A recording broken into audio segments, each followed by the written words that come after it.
Ibu, bapak, saudari-saudara, rekan-rekan muda, dan adik-adik sekalian, dimanapun kalian berada, bertemu kembali dengan saya, Romo Tino SSCC, di dalam catatan pesiarah.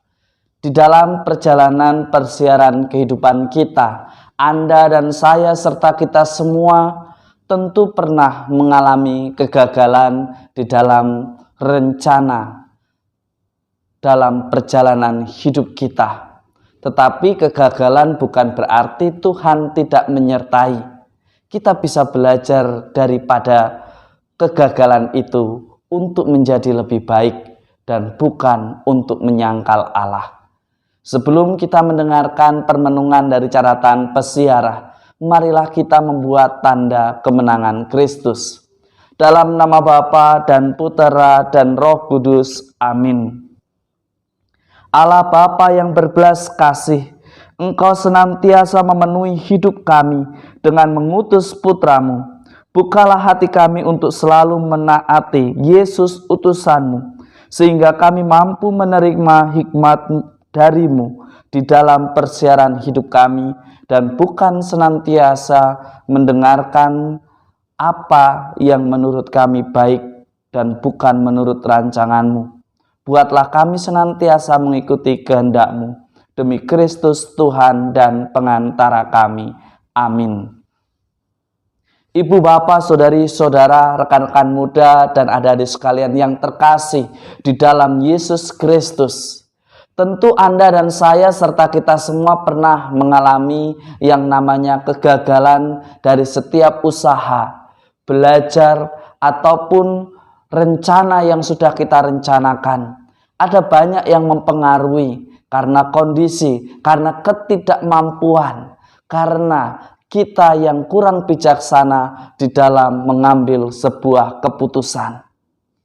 Kegagalan, kecewa, sakit hati, penderitaan bukan berarti Tuhan tidak menyertai Anda dan saya serta kita semua di dalam persiaran hidup kita. Mari kita belajar dari bacaan pertama hari ini, dari kitab pertama Samuel.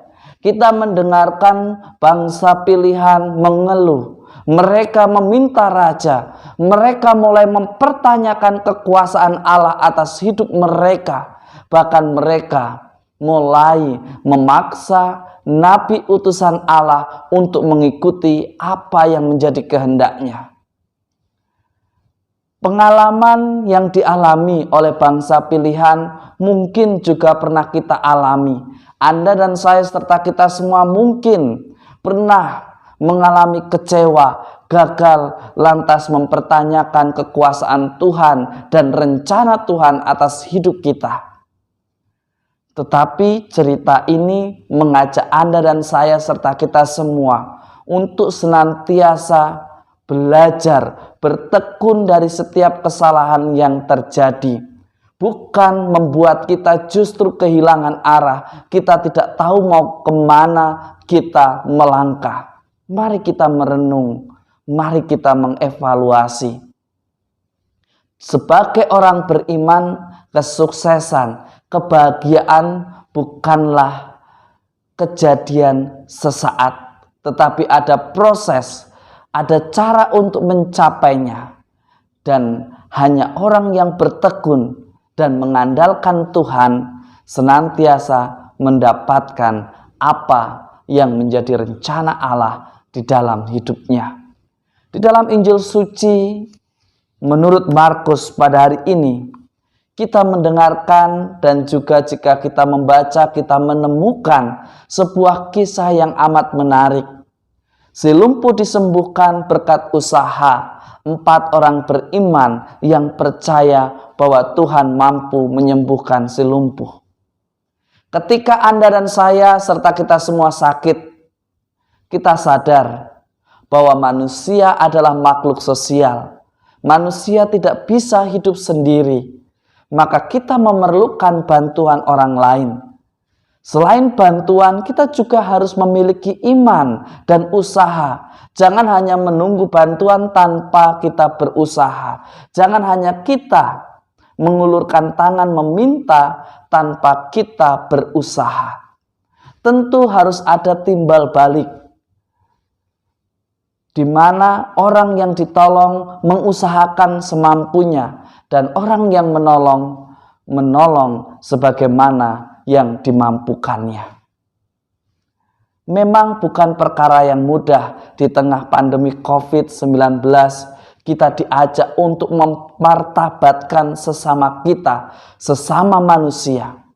Tetapi tidak dapat dipungkiri bahwa mukjizat terjadi pada hari ini karena keempat orang beriman yang membawa si lumpuh dengan segala cara agar dilihat dan disembuhkan oleh Yesus. Ada tokoh yang sebaliknya, yang hanya menunggu, diam, dan ketika ada orang berbuat sesuatu yang lebih baik, mereka mulai mencari-cari kesalahan dan mengkritiknya. Sebagai orang beriman, Anda dan saya serta kita semua kini ditawarkan dan juga diajak mau menjadi pribadi seperti apa? Seperti empat orang beriman ataukah yang lainnya yang hanya menunggu, dan ketika ada perbuatan yang lebih baik dan ketika ada orang yang menolong, kita sibuk mencari kesalahan dan bukan justru mencari waktu untuk menolong dan menyelamatkan. Semoga berkat Tuhan senantiasa melindungi dan memberkati kita, Bapa dan Putera dan Roh Kudus. Amin. Ibu, bapak, saudari-saudara, rekan-rekan muda, dan adik-adik sekalian yang terkasih. Di dalam hidup sebagai orang beriman, meskipun kita gagal, meskipun kita sakit, jangan sampai kita kehilangan arah dan meninggalkan Tuhan.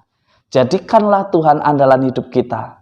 Dan mulai hari ini, mari kita bertekun, mari kita belajar. Dan ketika kita jatuh, mari kita bangkit.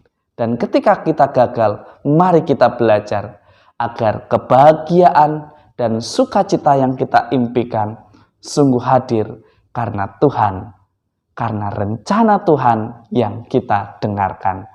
Selamat beraktivitas, Tuhan memberkati. Amin.